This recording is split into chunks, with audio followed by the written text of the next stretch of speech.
Hi, everyone. Welcome to Get a Word In with me, your host, Josh Wagner, connecting with friends in different locations and vocations, discussing yesterday, today, and beyond. And beyond today, we are going to be entering the multidimensional mind of artist Haiiileen Quintana. And today is going to be a journey of sorts. And every time I see this woman, it is an incredible journey. Hola, bienvenido. Haiiileen, it's great to have you here today. How are you? Oh, well, thank you so much for inviting me onto your beautiful show. I'm super excited to get in a word in with you, which I often do. So I'm super excited. Yes. So welcome. Thank you. So before we get started, I always do a little dinner table introduction to my guests, and I'm going to give one to you. And it looks like the setting of our dinner table introduction is part of your studio, which I think we're going to get a sneak peek of after this. But here is my dinner table introduction to Haiiileen. She's a first-generation Cuban-American known for her neo-acid experimental work. She's a multi-dimensional, mixed media artist. She's a director, designer, filmmaker. I like to look at her as a manipulator of light. You've seen her work in such places as 3 Points, Tidal, Space, Bass Museum, and Frost. More importantly, every time I'm with Haiiileen, it's a shared journey. She always brings out the best of me in terms of my positivity, and she makes me glow every time I see her. So she brings out my internal light. It is great to have you here. What did I miss? Oh, thank you so much, Josh. No, I think it's great. I mean, listen, we're all just creators in this world, and we're just all in the focus of following that light. So I'm so thankful for our friendship and the years that we've known each other. Your personality and your outlook in life has definitely been a huge impact in how I am cultivating as an artist. So I'm very thankful to call you one of my greatest friends, and I'm very blessed that we've been able to travel and have plenty of conversations and questionable run-ins, but but it is so much fun to continue on propelling life and inspiring each other and also inspiring the world around us. So Yes to all of that. All right. Yeah. So let's get it started. Show us where you are and okay. So your location, right? Where are you? Yeah, so I've been really thankful to be fully quarantined inside my studio. I know of that as being such a huge luxury. So at this time, I took some time to set up my studio as a quick little studio space before we jump into any questions. So pretty much, I'm gonna go ahead and just flip this camera over. So right now, we're looking at pretty much the amount currently right now I'm making some baskets to show you that I am pretty much cultivating heavily during this time. I am extremely OCD when it comes into my work. My only friends are my tools at this time, so I'm really happy about that. I'm currently going into making some furniture at the moment. So this is a coffee table that I have handmade some marble pieces. Obviously more baskets. I've made like over 100 baskets. So, and it's been quite insane. I've been at this studio space. We're in Alapata. We're just a block away from the new Robels and from the new Perez. I've also started tapping into doing some painting work with light. This is like a new galaxy that I've been working on and playing with different formats in between grant writing and stuff like that. But a good understanding of an artist is also understanding of her space. Yeah. And you're organized. I'm very fortunate. Excuse me? You're organized and clean. I am really organized and clean. I have over 500 milk crates all cataloged in all sorts of formats. I extremely organized. But you have to be if you're producing large scale artwork. And I'm very thankful that I have. And this is our little workshop where we set up our tool area. So it's I'm very thankful to be actually producing in such a large space. Oh, and that's that crystal that I made once that I know we once were looking at together. Oh my God. It's fully cocooned in there. But Wow. it's really, and this is only still the beginning, I feel like, for where I am in my career and like where I'm able to achieve. And now that I've come to a terms where fully transitioned out of the fashion world and fully into like the artistic expression of life, that's really have propelled me. That's Now we awesome. go into, and I'm also very fortunate that I have an office. Yeah. Well, here we go. You got tons of space. That's great.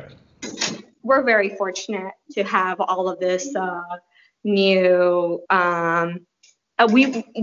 both my boyfriend and I, we built out these walls and we did a lot of the structure, essential structure into the space. But Yeah. I have a bunch of like little tchotchkes that I like to use and a little keep as a part of like my momentums.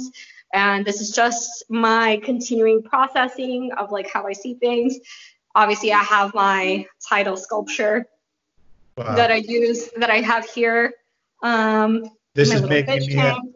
now I've got more questions. Now I've got tons of questions. Look at us. Yeah. Let me go ahead and there you go. This is awesome. Thank you so much for showing us everything. Yeah, I mean, it's How much square important. feet do you have in there? Huh? How much square feet do you have in there? How big is the place? We're at around 2,500. Yeah. My boyfriend's architectural studio is just right next door. Gotcha. So this is my office space, and that is my production floor. And then we share the production floor, and then we each have our own office, and we pretty much build it out ourselves. So Amazing. it's an artwork in itself. Yeah. So that being said, showing us your creative space, well, one of your creative spaces, how would you describe your art to someone who has never confronted any of your work before? I think most of my work has a lot to deal with how I process. So my perspective on a subject, whether it's being curating for a space or creating digitally, or I kind of look at a project as its own site specifics and I'm seeing how I'm able to give my own perspective on it. So since I do sculptures, I do installations, I paint, I do photography, I do video, it's all relative in how I am able to pull from that, how I'm able to curate that space. Yeah. So that's why I'm considered more multi-dimensional, because I look at a subject and I pull from that subject in multiple different avenues, and then able to change my medium as well within inside that world. Okay. So I'm fully self-taught, and my curiosity is the key to how I'm able to really produce as an artist. I'm constantly the thirst to wanting more, and the thirst to constantly with one project will lead another. So not one, I never go into a project with the same concept. With every person is its own unique experience. With each client, it's its own unique experience. And I feel like that has led to my success today. So. Well, let's talk about your success, because I'm going to get into a series of rapid fire questions with you. Can we get into that? Because I think that it'd be interesting to get some different perspectives, because you take so many different perspectives to all topics. You don't know about any of these questions coming to you. Ready? Yeah. Okay. Yeah. We'll start off with this. Do you remember your last dream? Yes. You want to share it? Well, it was a little bit bizarre. I've been watching a lot of murder mysteries during Netflix, and it's just a combination of me doing research on the world and kind of like there's always something to do with light and color to pretty much to do everything. I kind of live in a surreal, my life is kind of like a dream already, so sometimes I don't realize when I'm awake and when I'm asleep, because it kind of blends into one another.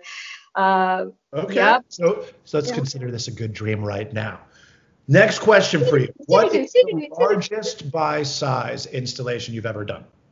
Excuse me? Largest by size installation you've ever done? It will have to have been my 2016. I did a 5,000 square foot vaporwave mall for 3 Points, which got global. Had global recognition, and it was the first of its kind. And I had an amazing partnerships with like Mana Contemporary at the time.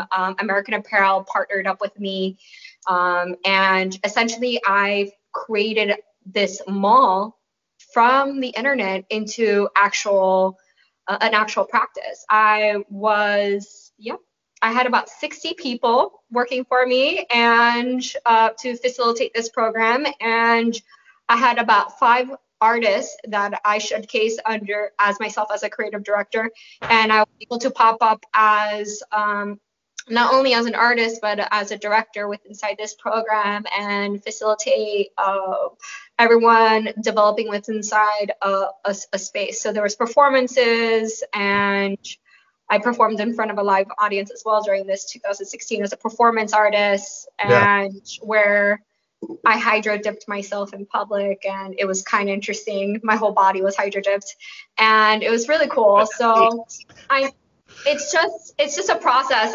All I've been doing is hydro dipping like everything I physically can hold. Like I'm just getting everything out of my studio right now and just like creating this new body of work that, I mean, I'm excited. You know, you have to be producing at all moments. You know, So it's cool. You know, I'm excited. Awesome. So 5,000 square feet. That's enormous. Okay, let me ask you. That being said, what do you look for? What are 3 key things you look for when you're doing a scouting for a location?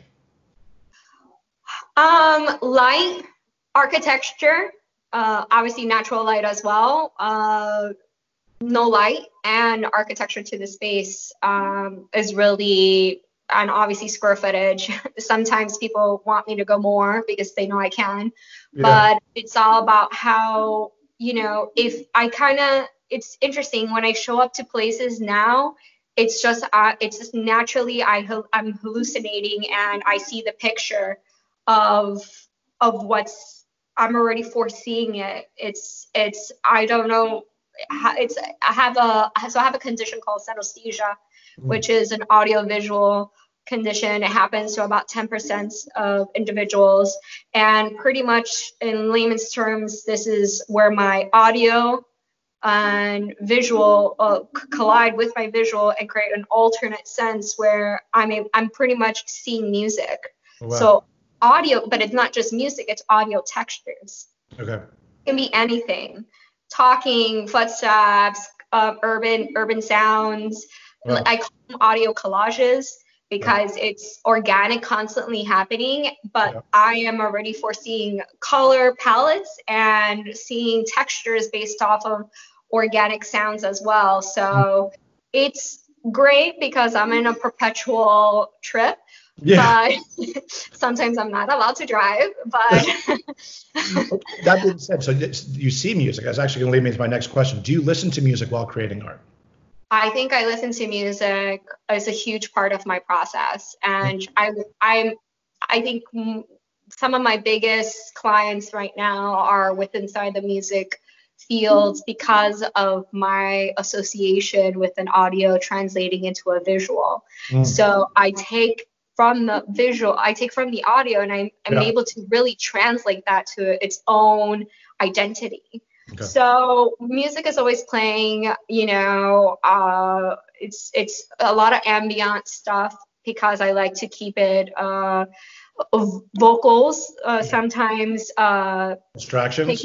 Distract me a little bit too much, so I'm more in the ambient field, which helps me become a little bit more lucid in the dream of that dreamlike state of just like constantly riding a wave, you know, whatever that wave at the moment may be. But I'm able to drive it very well now, so it's like, Awesome. So let me ask you next question, because these are gonna be bouncing around. They're not going to be continuous. What is your favorite museum or gallery domestically and internationally? How can a girl choose? You don't have to. You could say one of my favorites. Every art institution for me brings a different side of me. I am a museum I am a museum rat. I call to every single museum I can physically go possible, no matter what city, no matter where I am in the world. My first stop usually is to go to one museum because it really brings from there site-specifics of like the region. So Yeah. it talks to me through art what is a part of that region.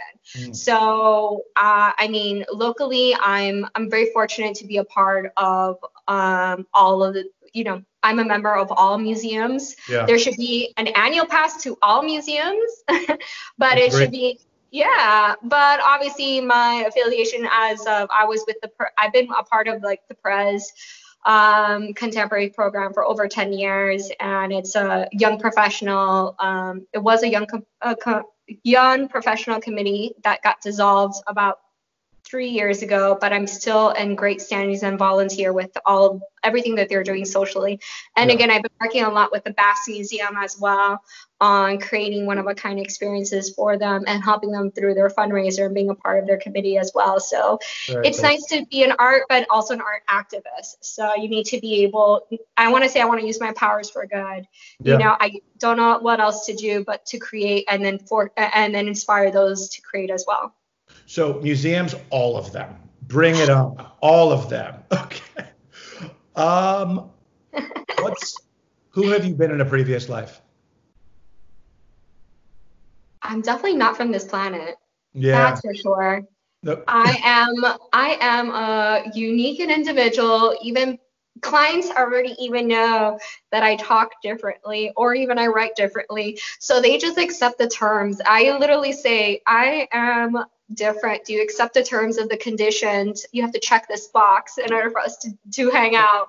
I definitely check that box, and I want to check it more because I want to see you more. I'm going to ask you, I'm putting you in a spaceship tomorrow. You're leaving planet Earth. What are 3 things you're bringing with you? 3 things I'm bringing with me. My camera. Yeah. My camera for sure. Gotta bring my camera. Some metallic clothes to, really, kind of contrast this, my environment. And come on, Josh, come on with me. I'm coming to outer space because you know what? You're going to be like, welcome to my other home. All right. Next question. You ready? When I say bunny, you say what? Bunny. What? No. For those who don't know, this woman actually owns the cutest bunny rabbit of all time. I kind of have her at the studio today because they were doing pesticides in my building. So you have like the most amazing furball animal I've ever seen. Okay. I cannot believe it's real. Yeah. What is one place you long to return to? For the rest of my life, Tokyo. Yeah. Yep. We got to travel there together, which was amazing. Okay. Is there anything in particular in this era of COVID that you're obsessed with right now? Like in this past month, have you gotten a new obsession about something? The only thing that I have been obsessed with, and I think that it should be, I found to have more patience with the process. And I'm really happy that I'm able to give more time to self-care, which normally with the amount of work I normally am producing, I had 4 commissions and that got canceled during the pandemic and all the cancellations. So I'm actually really happy that I've been able to sleep and actually, just bring me back up to life, which I'm able to work on my own projects versus being commissioned. So it's kind of, I'm really happy. I feel like this has been really healthy for me personally on my body. But we do have to realize that there is going to be, there will be another side. We will move past this and there will be more in life. And the most important thing is to stay positive and inspire those to move forward. And I feel like I've been able to really cultivate that conversation with a lot of different individuals and really push people to, I'm producing nonstop, and it's important to don't find other ways to translate yourself, to not force yourself to stay in one format or one condition. I mean, I just want to say personally, and hearing you say that is a wonderful thing, because for people who don't know you, you are honestly one of the hardest working people I've ever met in my life. And for you to take on multiple projects, you are a perfectionist in your own realm. You really just take on a ton of work, and you can carry a ridiculous amount of weight. So to hear you saying you're taking some time and patience, it brings me a lot of happiness to hear you say that, which is beautiful, right? Another question I'm going to ask you: what is the best date you've ever been on? Date? Date. Like romantically? Your best date you've ever been on in your life. I don't know. Well, romantically, I think like me and my boyfriend took like a summer and we just like literally went all throughout Europe, and that was like really amazing. So Yeah. I will not. That was two summers ago, and it was like pretty magical that we went to like all we went to go do is go to museums and look at architecture and drink wine and eat cheese for 2 months solid. So. Yeah. I wasn't specific Yeah. on how long it had to be. A 2 month long date of cheese, art, and travel. I will sign up for that date. Photography, architecture, touring, Okay, here's a tough picnics. one for you. If you could only take one tool with you to use to help you create art, what is it going to be? A camera, Done. because And you can't, yeah, everything else you have to. I use heat a lot for my work, so I don't think I'm able to do anything else. And my lights. your So, lights. Okay, if you could also purchase one piece of art in the history of the world, what's going to be in your home?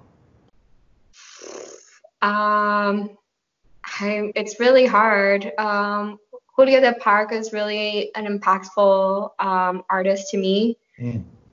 He's also multifaceted as well. Mm. Some really have been really his work is just really, it speaks a lot to me. He does a lot of chandelier work, a lot of light work, a lot of color theory work, and that has a lot to do with what I'm doing. I think I'm trying to bring in my own perspective and my own twist, and I'm still evolving. So if someone would like to donate a Julio de Parque art piece, and She will accept it. Okay, next question. What is the last good deed you performed? my last good deed that I performed, I had a ton of N95 masks, and as a part of my studio, since I do a lot of enamel painting as a part of my artwork, so I actually had an inventory of N95 masks, and I was able to give them to a couple different programs or individuals that were in need, or that were dealing with like frontline situations. That's awesome. So yeah, and then also as well, I also partnered up with Locust Projects on promoting their legal art services, which they're giving artists 6 months of no membership for a free pro bono lawyer, so that way they can help them through the transition. So the more we will get so much more in return as much as we need to give. So I'm trying to give all the time. So which is so awesome, because we were talking offline about that, and the fact that you have that opportunity to give back to artists and having free legal, is so important right now. So I tip my hat and say that's amazing work of yours. Last one. What is your last regret? Last regret. Live life with none. Done. Okay. Next part I want to get into, I call it Yesterday, Today, and Beyond, a subject that is related to the guest's expertise. And, when I asked you what you want to talk about, your response was art, and art, right? And knowing that you can apply it many different ways in life, and how you do take a multidimensional approach to everything, I want to talk to you what something meant to you yesterday, what it means to you today, and what it will mean in the future. So hence Yesterday, Today, and Beyond. And when I first want to ask you, what does art and travel mean to you? I mean, art and travel is such a huge component in how I process my work. Yeah. Since I create a site-specific worlds, I enjoy traveling to other parts of the world and looking how structurally, socially, everything engages with one another. That gives me a narrative to work with and pulling from the people I meet, the spaces I go, will only curate more into how I'm able to translate these other worldlies that I'm able to develop. So photography's, I also do a lot of photography as a part of my travel, as a study, which you have been a part of one of these trips. So it's really great that I'm able to just, no matter what I'm doing at that moment in my life, I'm producing. So whether I'm moving to somewhere, I'm taking imagery as a part of that work. No matter if I'm at a location, I'm producing as a part of that space. So no matter what I'm doing, I'm always producing as a part of that, as a part of my organic journey, you know? I mean, for those, we had the fortune of being able to travel in Japan sometime together. And I mean, just to paint an image for everybody, you know, seeing you walk around Japan, but, you know, Haiiileen had these series of very irregular looking lights set up. And if anyone's ever traveled in Japan, just knowing that this woman by herself was running around Tokyo at night and setting up installations randomly, and like Japanese don't know how to say get away from here and no. They're like, oh, so kawaii. Yeah, so kawaii, which is cool, right? And seeing her just literally go around Tokyo and create was really amazing. Next one I got to ask you. So art and helping the community. What's that mean to you? How do you use art to help your community? Which you already mentioned before of helping artists finding free legal aid. So what does art and community mean to you? Well, art and community is a huge, we need to always be not only producing as an artist, but everyone needs to also give back. So I actually started this program about 2.5 years ago that was inspired by a lot of different companies will provide a lot of upcycling material as a part of my artwork. So I started this program called Haiiileens, and I've been able to reach out to different corporations where they've been able to provide for me a lot of different offcuts or unsellable items. And a section inside my studio space with all the milk crates is dedicated to that inventory, where I'm able to provide artists with inventory for them to utilize as a part of their artwork. That's awesome. Yeah, you know, I've been able to donate to the Bakehouse, to the Art Institute in downtown, a couple other art organizations, and obviously individual artists as well. And, you know, with hopefully after this, you know, after this time, you know, hopefully I'm able to continue on the programming and continue to provide hope for those that you can just make art pretty much out of anything. It's just about your mind that, you know, helps you, takes you there, you know? Well, seeing you from the outside, I am certain you will not only be there, your role will be expanded upon that because you have differentiated yourself in the community these days and shown how much you've given back. So I am 100% sure people will be looking upon your mentorship and tutelage in the future as you keep on bringing that light to everything. Next one I have, art as the process. What does the process mean to you? Process is all about creating that narrative. So by creating a narrative, you're able to, for me, my personal process is about developing imagery, colors, and concepts, and then from there, developing a world and a tone and a conversation. So from this conversation, I'm able to then dissect it and create bodies of work, whether it be like sculptural or digital, you know, it's ranges, but it's about how the quantum word mechanics of everything creates this ripple effect in your mind that propels you to think outside, continue to think, you know, with one motion of what I'm creating propels me to create a concept and for something else moving forward. So I am my work. I live in my work. I am in a very serious relationship with my work, but my boyfriend's okay with that, so it's okay. So, I mean, that being said, in terms of the process, right? Like, there's so many things that you just intentionally don't prepare for, correct? No, I just kind of go with it. I mean, because it's also interesting seeing your studio and seeing how organized you are and seeing all that. It's interesting to see the things that you can control, you enjoy, but then you also like letting go and saying, I'll learn from the process. I'll evolve from it. Yeah. I mean, Yeah. I'm not technically trained. So Yeah. for me, to dive in, I come from a fashion background. So for me to dive into more engineering and architectural plans, and I'm like developing plans on my own, but creating physical forms, it's Mm. sometimes I manipulate it by hand, Yeah. or I'm able to actually now like dissect and actually draw out. But with one project, only leads me to think about, it's like the door is always opening, because with one door of me creating this, it's like I'm already seeing like three doors already in the next room. So Yeah. it's like I'm now making furniture and homeware, and this is like, I haven't done that before, but I'm developing that idea now because of how much time I'm spending at home.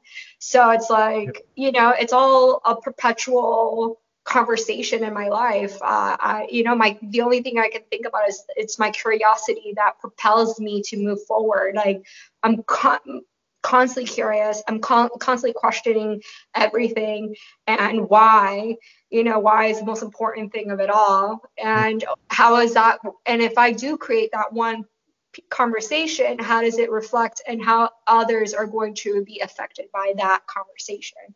Yeah. So I enjoy that dynamic of like creating the conversation of a subject, Mm. and then also playing on the social component of the work and seeing other individuals interact with the artwork as well.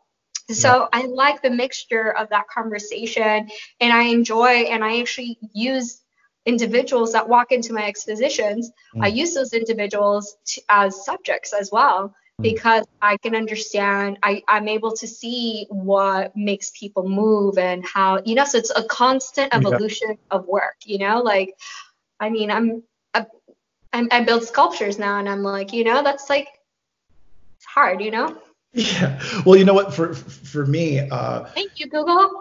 yeah. It's Google interesting. University. Everyone has their own definition of art, right? And for me, art is evoking an emotion. As long as if it triggers something for me, whatever that emotion is, it triggers something for me. So for me, one thing, just to, you know, I've always viewed you as an artist that isn't focused on the destination, right? And that has always been an incredible thing, because your work is truly an extension of yourself. And being able to watch you do what you do, knowing in my head, I'm like, she's not trying to get someplace, right? Like there isn't a finish line. And that's one of the things I truly love about your art and your expression, who you are as a human. Because for me, it is being involved with the journey. How you just said you will incorporate people walking into installation and make them part of it. It's the unexpected. I love that there is not a finish line with you. I love that you're not trying to arrive to some place where you're being flagged in because you don't care what place you come in. And I really enjoy that, you as an artist have always been about the process, which has been beautiful. Process. Yeah. Exactly. So let me ask, to close, because I know there's so many different ways to approach art, life, this moment, everything. Is there a closing word for you to get your word, and something that you would like to share of how you've been feeling, or an approach of how to handle these days? What's your word? Get a word in. You to inspire, we must continue on the perpetual inspirational journey that each of us as an individual need to create. Yeah. Lead by example and be inspired to inspire the world. Yeah. Well, every time I see you are an inspiration to me. And I know that you've been such an inspiration to the Miami community and the art community. And you're helping people that don't even know that you're the one that's setting them up for success, right? And I just want to applaud you and thank you for all your work that you've done for everyone here in this city and beyond. And I can't wait to continue to follow your process and observe from the outside, because it is a beautiful journey to witness. And I thank you so much. And I know we'll be seeing each other soon, okay? Looking forward to seeing you on the other side, my friend. Absolutely. Okay. Yes. Thank you for getting a word in. Thank you for having me. Thank you. Bye, honey. Bye. Bye.